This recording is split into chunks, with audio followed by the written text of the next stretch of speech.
Hello and welcome to the Commander's Quarters, your Magic the Gathering source that helps you command your budget.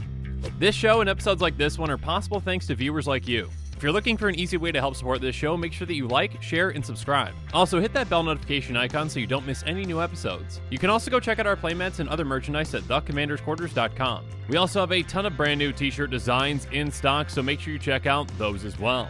Another easy way to support this show is with our TCG Player affiliate links. So whether you're buying a deck or individual cards, you can use this general link right here or one in the description. And the final way that you can support this show is by supporting us directly by becoming a patron. There are many benefits to being a patron, and I truly couldn't do this without all of their support.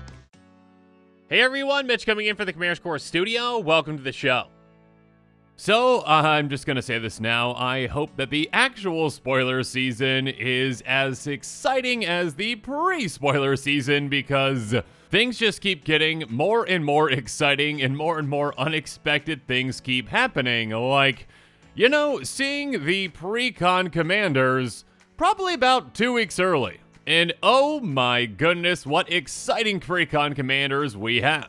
I mean, as you can tell from the title, and I'm sure many of you are just as excited about this as I am, but yeah, we've got some Commander Mecha now. Giant robot vehicle commander, what's not to love? Now, okay, with this episode and with every other episode that I've made on these potential spoilers so far, I will give the disclaimer, these are not confirmed. These are just potential spoilers.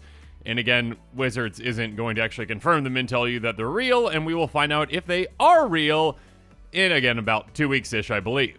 That being said, these look incredibly legitimate, and yeah, I think that these would be very hard to fake, so I'm going to be signing on and saying, yeah, these are real. But again, please take everything I say with a grain of salt still. With all that said, though, let's jump into it.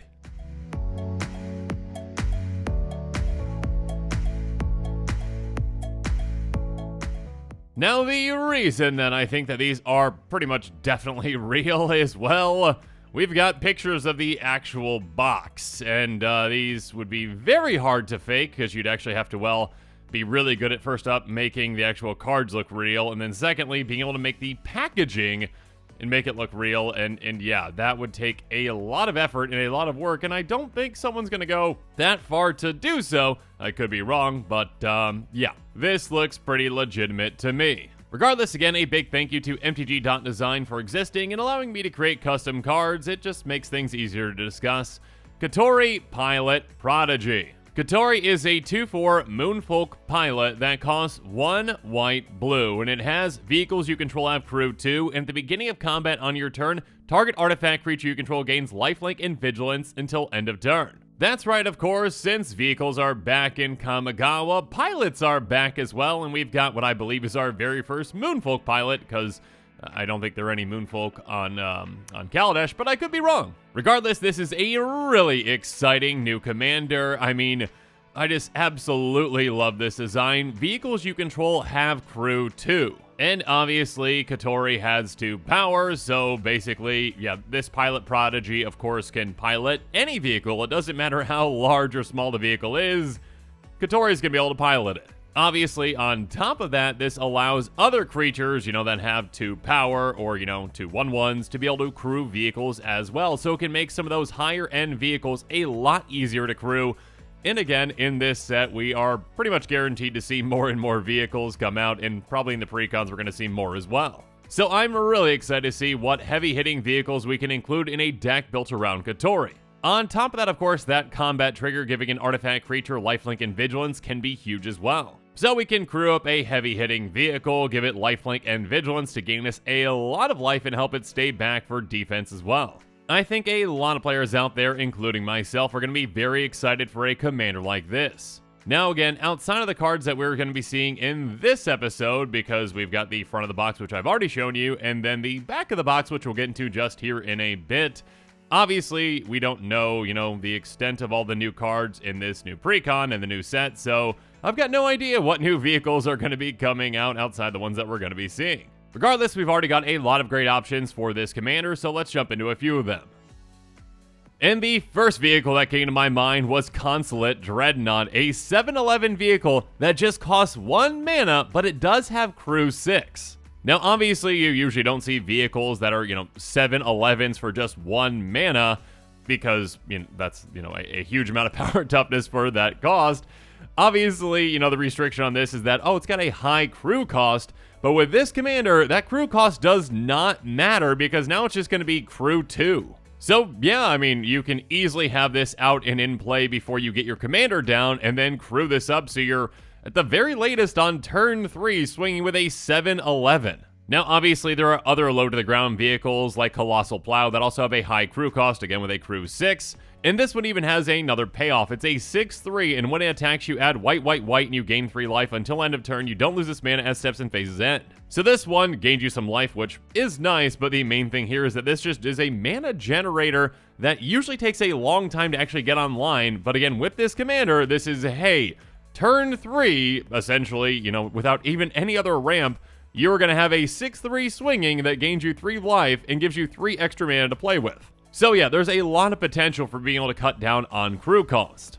Even just saving a little bit, going from crew 4 on Eridara Express to crew 2 can be huge as well. It's an 8/6 with Menace that costs 5 mana, and yeah, again, being able to save 2 on that crew cost can make it so that you don't only have to crew this with, 1 smaller creature versus, 2 small creatures or 1 bigger creature. And of course, Eridara Express is a fantastic choice, to give lifelink and vigilance because it's got Menace, so it can probably get through on an opponent to hit them and gain you a lot of life. And yeah, again, there's just a lot of great vehicles to consider already, and there's going to be even more after this set comes out. And speaking of vehicles to consider, of course, we're going to be talking about the Omen Keel, a 3/3 vehicle that costs 1 and a blue, and it says, whenever a vehicle you control deals combat damage to a player, that player exiles that many cards to the top of their library. You may play lands from among those cards as long as they remain exiled. Basically, a ton of additional card advantage. Now, it is specific card advantage. Hey, okay, you can get things off the top of your opponent's libraries, but they've got to be lands. But still, you're essentially guaranteeing that you're going to be hitting your land drops from then on out. And speaking of benefiting vehicles, let's talk about Loshio Clockwork Scholar. It's a 2/4 Elephant Artificer that costs 2 and a white, and it has prevent all combat damage to be dealt to attacking artifact creatures you control. So yeah, feel free to crew up your vehicles and swing away without fear of them actually getting taken out in combat. Speaking of which, there's Aeronaut Admiral, a 3/1 human pilot with flying that says vehicles you control have flying. So obviously this can also protect our vehicles in combat by helping them just get through. So yeah, we can dish out a lot of damage with our vehicle army. And speaking of dishing out damage, well, we can hit even harder with our vehicles thanks to things like Tempered Steel, Always Watching, and Feldar Retreat. Tempered Steel is an enchantment for just 1 white, and it says artifact creatures you control get +2/+2. So this low-to-the-ground enchantment pumps our vehicles a ton and helps them hit even harder. And then Always Watching is an enchantment that costs the exact same, and it says non-token creatures you control get +1/+1 and have vigilance. So this actually helps us out in multiple ways in this deck. First up, obviously like Tempered Steel, it's going to pump our vehicles and help them hit even harder, and also help them stay back for defense as well. And obviously this pumps our other non-token creatures outside of our vehicles as well. But when it comes to token creatures, we can also be helped out with something like Feldar Retreat. It's an enchantment that has landfall. Whenever a land enters the battlefield under your control, choose 1. Create a 2/2 white cat beast creature token, or put a +1 counter on each creature you control. Those creatures gain vigilance until end of turn. So each of these choices helps us out. The first one is basically, hey, create a pilot that can pilot any of our vehicles. It is a cat beast, but you know what I mean. It can pilot any vehicle with our commander in play. And secondly, by getting a counter on each creature we control, we can permanently pump our entire team, including our vehicles, and again, giving them vigilance can help them stay back on defense. But speaking of tokens that can pilot our vehicles, let's talk about White Sun Zenith. It's an instant for X white, and it says create X 2/2 white cat creature tokens, shuffle it into its owner's library. So this is a token generator that we can technically get back more than once, and yeah, again, at instant speed, we can just make a ton of, potential pilots for our vehicles. Now, of course, our creatures don't have to be 2/2s to actually crew something. We can crew with multiple creatures, so we can also include something like Secure the Wastes. It's an instant for just X and a white, and it says put X 1/1 white warrior creature tokens onto the battlefield. So again, with our commander making everything have crew 2, we can just utilize 2 of these to pilot something, or again, if we've got something like Feldar Retreat in play, which can actually pump these creatures, again, we can make them essentially be upgraded to be able to pilot on their own. And speaking of piloting on their own, let's talk about Armed and Armored. It's an instant for 1 and a white that says vehicles you control become artifact creatures until end of turn. So even if we just have a bunch of vehicles in play, even without our commander, we can just, have them essentially all become crewed out of nowhere. Regardless, again, I think a lot of players are going to be excited about this commander and this concept for a deck. And speaking about being excited for a commander, let's actually go to the back of the box now, where we see the other commander for this deck, as well as some other cards, but we're going to focus on that other commander first. And again, like I keep saying, a big thank you to MTG.design, you are the best. Anyways, here's my custom version of that commander, so it's easier to discuss. Shurikai, Genesis Engine, and again, my apologies if I'm mispronouncing any of these words. It's an 8/8 legendary artifact vehicle that costs 2 white-blue. It has pay 1, tap, draw 2 cards, then discard a card, create a 1/1 colorless pilot token with this creature crews vehicles as though its power were 2 greater. It has crew 8, and it can be your commander, which I believe, I'm 100% positive on this, basically. This is the very first vehicle that has that text on it. And technically, in a way, it's the second vehicle commander, behind the Omen Keel, which actually is an MDFC, so, the front of it is just a legendary creature, the back of it is a vehicle, so technically, that one is a vehicle commander, but still, this is the very first one-sided vehicle commander. So yeah, the concept is really exciting, and of course, this is a very exciting card as well. Okay, first up, let's just talk about these stats. An 8/8 with crew 8 that costs 4 mana in total. So obviously, an 8/8 for 4 mana, that's a fantastic deal and a really hard-hitting commander. Unfortunately, though, obviously, the crew 8 cost is quite high. Though, of course, this commander can actually basically help you crew itself, by having that first ability. Now, first up, that ability is going to be straight up card advantage by having you draw 2, then discard 1, so you're, up 1 card, and you can also ditch a dead card in your hand.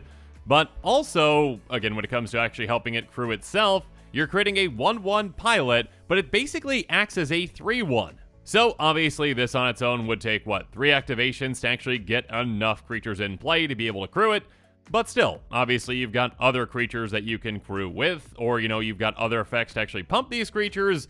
So yeah, there are plenty of ways to actually get to that crew 8 pretty easily. This is a really interesting concept for a commander. This is a heavy-hitting vehicle that also can generate you a good amount of card advantage and make you a good amount of tokens as well. And of course, just on its face, a lot of players out there are going to be excited to see a Mecha commander, so yeah, I think this one's going to be quite popular. Regardless, when it comes to cards that can work really well with this commander, let's talk about cards like Teferi's Ageless Insight, Manifold Key, and Intruder Alarm. Teferi's Ageless Insight is a legendary enchantment that says if you would draw a card except the first one you draw on each of your draw steps, draw 2 cards instead. So now your commander can generate you even more card advantage. Again, it's draw 2, you discard 1, but now it's going to be draw 4, discard 1, so you're up 3 cards with just having this in play. And of course, there are ways to activate our commander multiple times with something like Manifold Key, which has pay 1, tap, untap another target artifact. And on top of that, we can also pay 3 to tap, and target creature can't be blocked this turn. So this can help us out in multiple ways, either making our commander unblockable. Again, our commander is a very heavy hitter in 8/8, or of course, we can untap our commander to be able to tap it again. And of course, the incredibly broken Intruder Alarm is fantastic with this commander as well, though I will say that it does have to be a creature for it to work. But yeah, again, like I said before, there's plenty of ways to be able to crew our commander pretty quickly. Regardless, Intruder Alarm is an enchantment that says creatures don't untap during the controller's untap steps. Whenever a creature comes into play, untap all creatures. So again, as long as our commander is a creature, this is basically, hey, your commander now has pay 1, draw 2, discard 1, make a 1/1 that, essentially is a 3/1 for crewing purposes. And you can do that over and over and over again as many times as you want for as much mana as you have. But another enchantment that can really help us out with this kind of a commander is Wizard Class. First up, it has you have no maximum hand size, which of course can really help us out with a commander that can actually draw us a lot of cards like this one. Secondly, it's level 2, can draw us 2 cards, which is nice, but its level 3 is what really can help our commander hit even harder. It has, whenever you draw a card, put a +1 counter on target creature you control. So, yeah, again, our commander can help us draw more cards, so it can actually even pump itself with this. And of course, on top of that, this can make our commander easier to crew, because whenever we're drawing cards, we can put counters on our little creatures as well to help them pilot more effectively. Or should I say crew more effectively? Sorry, I'm mixing up my words. Anyways, again, keep in mind that our 1/1s essentially act as 3/1s when it comes to crewing, so if we just get one counter on 2 of them, well, they basically are going to be 4/2s at that point, and yeah, they can help us crew our vehicle commander with just 2 of them instead of 3. And speaking of crewing our commander more easily, let's talk about Peace Walker Colossus. It's a 6/6 with crew 4, and it says pay 1 and a white, another target vehicle you control becomes an artifact creature until end of turn. So even if we don't want to crew our commander, with that crew 8 cost, we just pay 2 mana, and now our commander is a creature. And of course, another card like Paladin class can help us out as well. Its level 2 is creatures you control get +1/+1, and again, with those little 1/1 pilots that we're going to be making, just getting them to 2 power can be huge, because then it just takes 2 of them to crew instead of 3. On top of that, by getting this to level 3, it can make our commander incredibly deadly. It says whenever you attack until end of turn, target attacking creature gets ++1 for each other attacking creature and gains double strike. So essentially, if we're attacking with our commander and the 3 other creatures, we can give our commander +3/+3 and double strike, which turns our commander into a one-shot kill. Because, math, 8 + 3 is 11, times 2 is 22, and 21 commander damage is what we need to get to. Speaking of which, there are plenty of ways to actually get our commander through for that commander damage by, paying for and tapping Rogue's Passage. We can make it unblockable until end of turn. Or we can just clear a path with something like Fell the Mighty, which says destroy all creatures with power greater than target creature's power. Dusk works in a similar way, destroying all creatures with power 3 or greater. Again, when it comes to vehicles, you want to make sure you're taking advantage of when they aren't actually creatures with things like these. So, sure, have your little 1/1 pilots out and ready to crew up your commander, but you're gonna wipe the board first with one of these, and then your opponent's creatures are all gone, yours are still on the board, then you crew up your commander and just swing through. But yeah, overall, I think a lot of players out there are gonna be really excited to see a mecha vehicle commander like this one. Really quick, let's talk about the other 2 cards on the back of that box, and actually, this one was pretty easy to read, and most of its text was showing. I believe one of the mana symbols was not, but again, take all this with a grain of salt, especially these 2 cards I'm going to be talking about, because again, we couldn't really see the entire card, but we're going to be making some assumptions here, which is okay. Regardless, Organic Extinction, a sorcery for 8 white with Improvise, so our artifacts can actually help us cast the spell, and it says destroy all non-artifact creatures. So again, in many situations for a deck that focuses on vehicles, this can basically be a one-sided board wipe in a lot of ways.